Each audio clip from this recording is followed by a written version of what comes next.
नमस्कार दोस्तों, मैं हूँ विनय कुमार गुप्ता। जैसा कि हमने कहा था कि हम 1 तारीख से पॉलिटी की क्लास लेके आएँगे, पॉलिटी यूपीएसआई स्पेशल। तो आज जो है हम लोग उसका क्या करेंगे, पहले चर्चा करेंगे क्या-क्या पढ़ना है, क्या-क्या नहीं पढ़ना है हम लोगों को, और हम क्या-क्या आपको टॉपिक पढ़ाएँगे। और भरोसा रखिए कि जो हम पढ़ाएँगे उससे बाहर कहीं जाने वाला नहीं है। तो पॉलिटी की पहली क्लास है ये हमारी, और इसमें हम सिलेबस के बारे में डिस्कस करेंगे, पॉलिटी सिलेबस। तो हमारे पास कुल मिलाकर के 37 टॉपिक हैं। 37 में भी कुछ सब टॉपिक हैं, लेकिन कुछ छोटे टॉपिक हैं, कुछ बड़े टॉपिक हैं। तो टोटल कितने हैं? टोटल हैं 37 टॉपिक। तो ये हम लोगों को पढ़ना है। अब मैं एक-एक करके सबको नाम बताते जा रहा हूँ, उसी हिसाब से आप लोग मेंटली प्रिपेयर रहिए। और ये लगभग 45 से 50 क्लास चलेंगी, और इस बात की गारंटी है कि इससे बाहर कहीं जाने वाला नहीं है। तो सिलेबस का हम एनालिसिस करेंगे। चलिए शुरू करते हैं। सबसे पहले तो पॉलिटी का ऐतिहासिक पृष्ठभूमि हम लोग पढ़ेंगे। नंबर 1 क्या होगा? ऐतिहासिक पृष्ठभूमि। ऐतिहासिक पृष्ठभूमि। और नंबर 2 जो होगा वो भारत के संविधान का निर्माण। जो संविधान है, संविधान का निर्माण। इसमें हम चर्चा करेंगे कि हमारा जो संविधान है और उसमें उद्देश्य प्रस्ताव क्या है, कैसे बना, और पूरा संविधान का निर्माण कैसे हुआ। तीसरा जो है वो है भारत के संविधान की मुख्य विशेषताएं। जो संविधान की मुख्य विशेषताएं उसको हम पढ़ेंगे। संविधान की मुख्य विशेषताएं।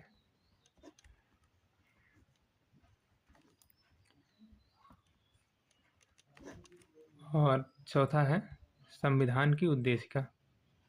संविधान की उद्देशिका कैसे बनी और उसका क्या रोल है, इसके बारे में हम लोग पढ़ेंगे इसमें।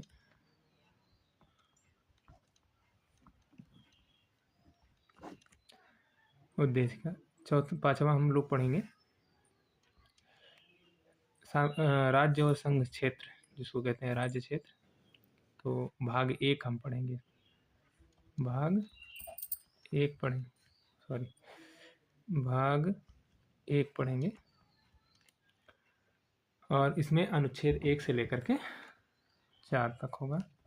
अनुच्छेद 1 से 4 तक होगा, जिसमें राज्य और संघ राज्य क्षेत्र, राज्य और संघ राज्य क्षेत्र।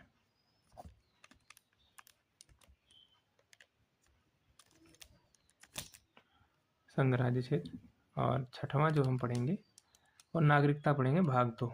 भाग 2 नागरिकता।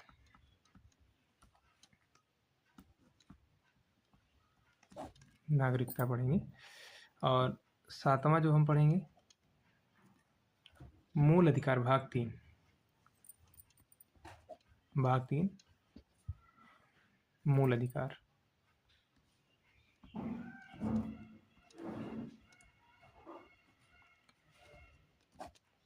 जो अनुच्छेद 12 से 35 तक है। तो ये जब समय आएगा तो हम आपको पढ़ाते जाएंगे एक एक अनुच्छेद करके। मैं लिख दे रहा हूँ नागरिकता का अनुच्छेद 5 से 11 तक, और मूल अधिकार का अनुच्छेद 12 से 35 तक। अब हम आगे बढ़ेंगे और उसके आगे 8वां चैप्टर पढ़ेंगे हम लोग, राज्य के नीति निर्देशक तत्व। राज्य के नीति निर्देशक तत्व।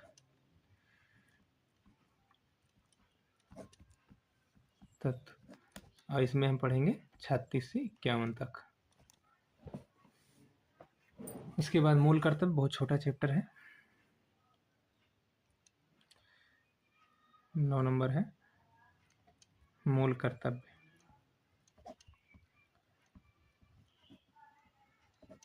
जो 51 का में आता है, इसके बारे में हम लोग पूरा अच्छे से पढ़ेंगे। फिर 10वां चैप्टर हम लोग पढ़ेंगे संविधान संशोधन। संविधान संशोधन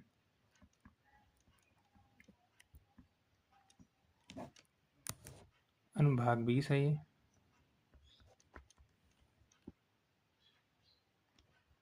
अनुच्छेद 368। फिर हम पढ़ेंगे मूल संरचना और सिद्धांत। 11 नंबर चैप्टर हमारा रहेगा मूल संरचना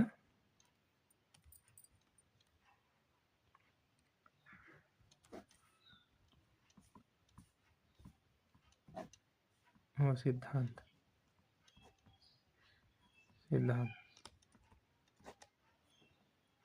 तो इस तरीके से 11 चैप्टर हो गए। अभी टोटल हम लोगों को 37 चैप्टर पढ़ना है। 12वां चैप्टर जो हमारा चलेगा वो संसदीय और संघीय शासन प्रणाली। संसदीय और संघीय शासन प्रणाली।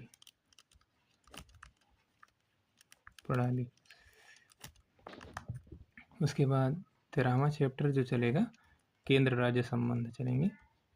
केंद्र राज्य संबंध। और 14 नंबर पे हम लोग लेके आएंगे अंतर्राज्यीय संबंध। अंतर्राज्यीय संबंध। और 15 नंबर पे लेके आएंगे आपात प्रावधान। 15 नंबर पे आपातकालीन प्रावधान लेके आएंगे हम लोग। कालीन प्रावधान एकदम प्रीमियम कंटेंट रहेगा। लोग जो पेड कंटेंट देते हैं उससे अच्छा हमारा ये प्रीमियम कंटेंट रहेगा। ये यूट्यूब पे मैं पढ़ाऊँगा, फ्री ऑफ कॉस्ट है। आप लोग इस चैनल को ज्वाइन करें। ये जो है भाग 18 में आता है आपातकालीन प्रावधान। इसको चाहो तो नोट कर लेना। अनुच्छेद 352 से 60 तक। तो ऐसे लिख लो 352 से 360। उसके बाद हम लोग आएंगे 16 नंबर में। 16 नंबर में राष्ट्रपति और राज्यपाल आएगा। राष्ट्रपति और राज्यपाल हम पढ़ेंगे।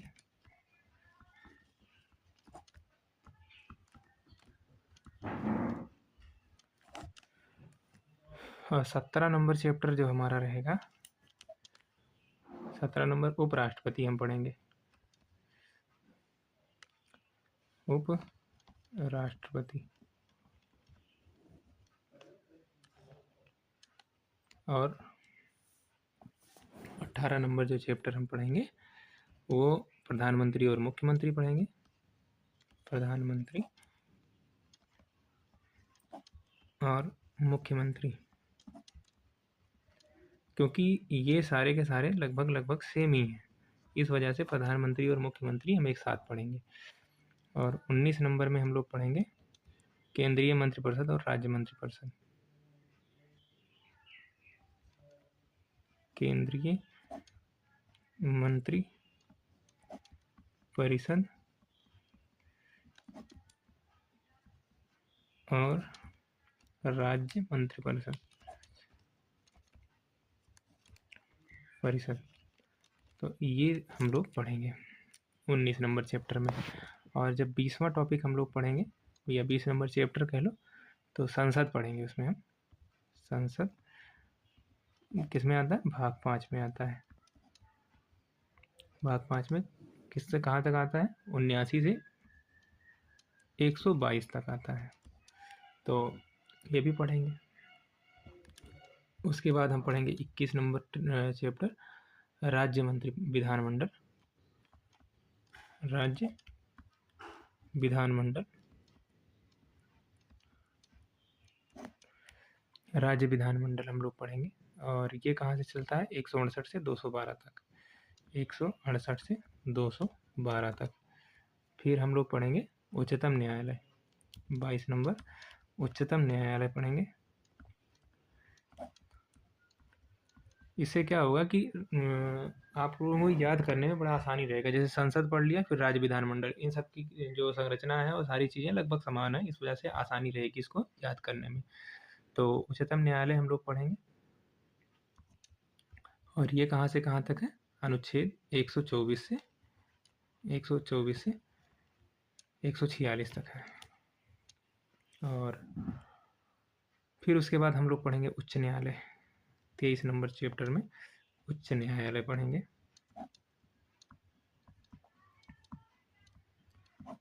और ये उच्च न्यायालय के बाद जो आएगा हमारा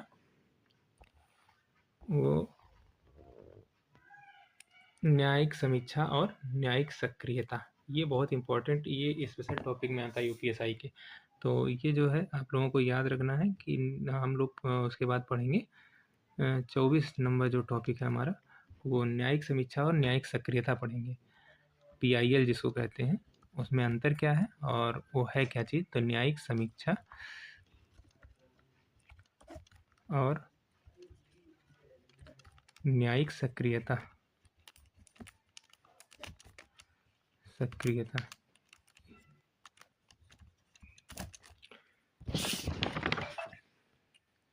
फिर 25 नंबर चैप्टर में हम अधीनस्थ न्यायालय पढ़ेंगे। अधीनस्थ न्यायालय। फिर 26 नंबर जो चैप्टर है, और उसमें जो है 26 नंबर चैप्टर में हम अधिकरण पढ़ेंगे। अधिकरण में संवैधानिक प्रावधान आता है, केंद्र और राज्य प्रशासनिक अधिकार आते हैं, न्यायालय और अधिकरण के बीच तुलना आता है। तो हम पढ़ेंगे अधिकरण। जब हम पढ़ाएंगे इसको डीपली तब आप लोगों को समझ में आएगा। लेकिन बहुत इंपॉर्टेंट टॉपिक है, इसमें एक भी ऐसे टॉपिक नहीं जिसको छोड़ा जा सके। और पढ़ लोगे आप लोग अच्छे से तो सिलेक्शन आप लोगों का लगभग तय है। यहाँ से तो सारे क्वेश्चन फंसेंगे, बाकी और सब्जेक्ट आप अपना संभाल लेंगे तो सिलेक्शन हो जाएगा। पंचायतें पढ़ेंगे। फिर 28 नंबर में न्यायपालिका, नगर पालिका। और 29 नंबर में अनुसूचित और जनजातीय क्षेत्र, अनुसूचित और जनजातीय क्षेत्र। और इसी के साथ साथ अनुसूचियाँ भी सारी पढ़ा दी जाएंगी। और जो 30 नंबर है, कुछ राज्यों के लिए विशेष प्रावधान। ये अनुसूचियों के अंतर्गत आते हैं, राज्यों के लिए विशेष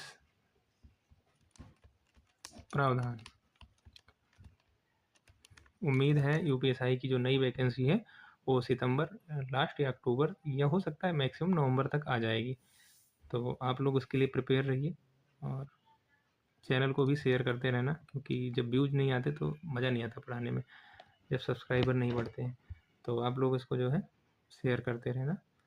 अगला पढ़ेंगे हम लोग संवैधानिक प्रावधान।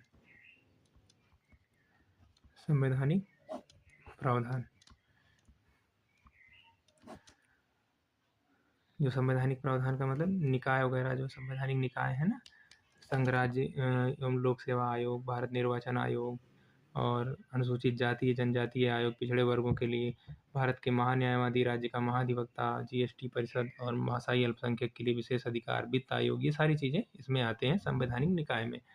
और एक होता है संविधानेतर निकाय। ये अक्सर ये क्वेश्चन पूछे जाते हैं और किसी का हो नहीं पाता जल्दी, तो इसलिए मैंने इस टॉपिक को ऐड कर रखा है इसमें, संविधानेतर निकाय में। संविधानेतर मतलब संविधान से इतर, मतलब संविधान ही नहीं है, तो संविधानेतर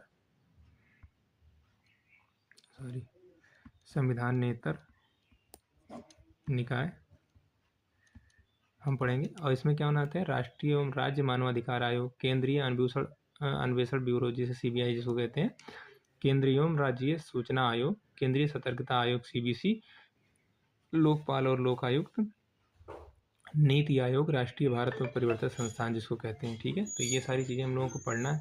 एक आती हैं सहकारी समितियाँ। हम ऐसा कोई भी टॉपिक नहीं छोड़ना चाहते हैं जिससे आपके क्वेश्चन कम हो या घटे। तो मैं चाहता हूँ आप लोग अच्छे से पढ़िएगा। तो आई थिंक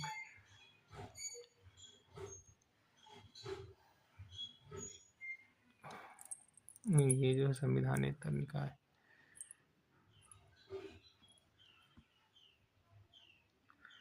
और अगला क्या है, सहकारी समितियाँ। सहकारी समितियाँ,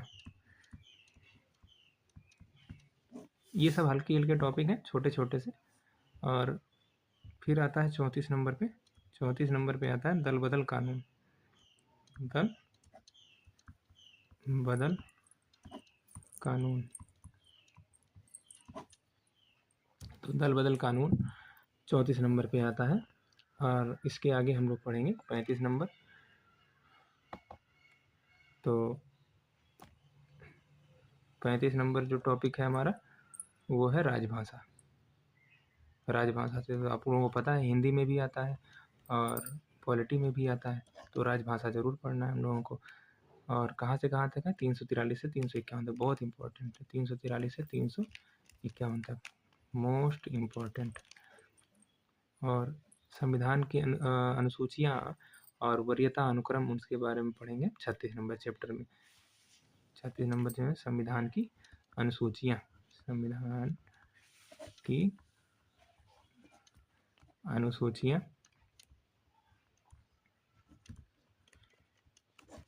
और वरीयता क्रम, और वरीयता क्रम।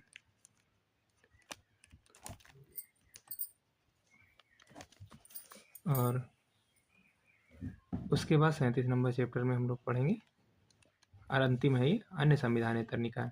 बहुत सारे निकाय ऐसे बनाए जाते हैं जो संविधान से बाहर हैं। तो एक संविधानेतर निकाय है, एक अन्य संविधानेतर निकाय है। अन्य संविधानेतर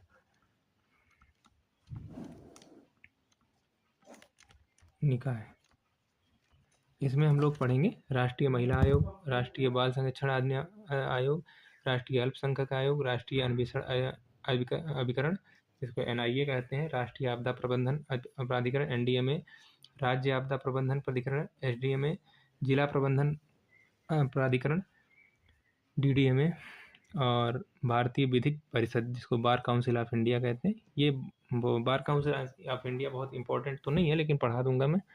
राज्य विधिक परिषद, जिसे स्टेट बार काउंसिल कहते हैं, भारत का विधि आयोग, परिसीमन आयोग और उपभोक्ता आयोग। ये सारी चीज़ें मैं आप लोगों को पढ़ा दूंगा। तो आपको जो स्पेशल टॉपिक हो जाते हैं ना, जैसे आप उसमें पढ़ते हो मूल विधि में, तो मूल विधि के टॉपिक भी लगभग मैं ज़्यादा से ज़्यादा कोशिश करूँगा इसमें कवर हो जाएगा। तो अगर आप इसको पढ़ते हो तो आपका मूल विधि से भी लगभग 40% मूल विधि से भी आपका, जैसे हो गया PIL वगैरह, उसमें हो गया महिला आयोग, हो गया बाल संरक्षण अधिनियम, हो गया राष्ट्रीय अल्पसंख्यक आयोग, हो गया NIA, हो गया NDMA, हो गया SDMA, हो गया DDMA, हो गया bar council of India, state bar council, ये सब इस टॉपिक स्पेशल टॉपिक में आते हैं, वो सारी चीज़ें आ जाएंगी। तो ये था पूरा सिलेबस जिसका मैंने एनालिसिस कर दिया है। और इस पर अगर आप लोगों का रिस्पॉन्स अच्छा रहा तो इसके आगे भी हम लोग जो है लेके आएंगे। और उसमें जो है क्या कहते हैं उसका, मूल विधि भी हम लोग पढ़ाएंगे आगे। और इस बार 40 में कम से कम 35 क्वेश्चन का टारगेट है कि आप लोग सही करके आएँ UPSI में। तो आप लोगों का भी साथ मिला और हम तो मेहनत करेंगे ही करेंगे। तो इस बार UPSI में GK GS में 35 क्वेश्चन तक पहुँचेंगे हम लोग। और ठीक है, अब इतना हमने आज कर दिया, और उसके बाद में कल से शुरू होगा क्लास 1 तारीख से। तो तब तक के लिए हंसते रहिए, मुस्कुराते रहिए, और हमारे चैनल को शेयर कीजिए और सब्सक्राइब कीजिए, लाइक भी करना है। तब तक के लिए नमस्कार, जय।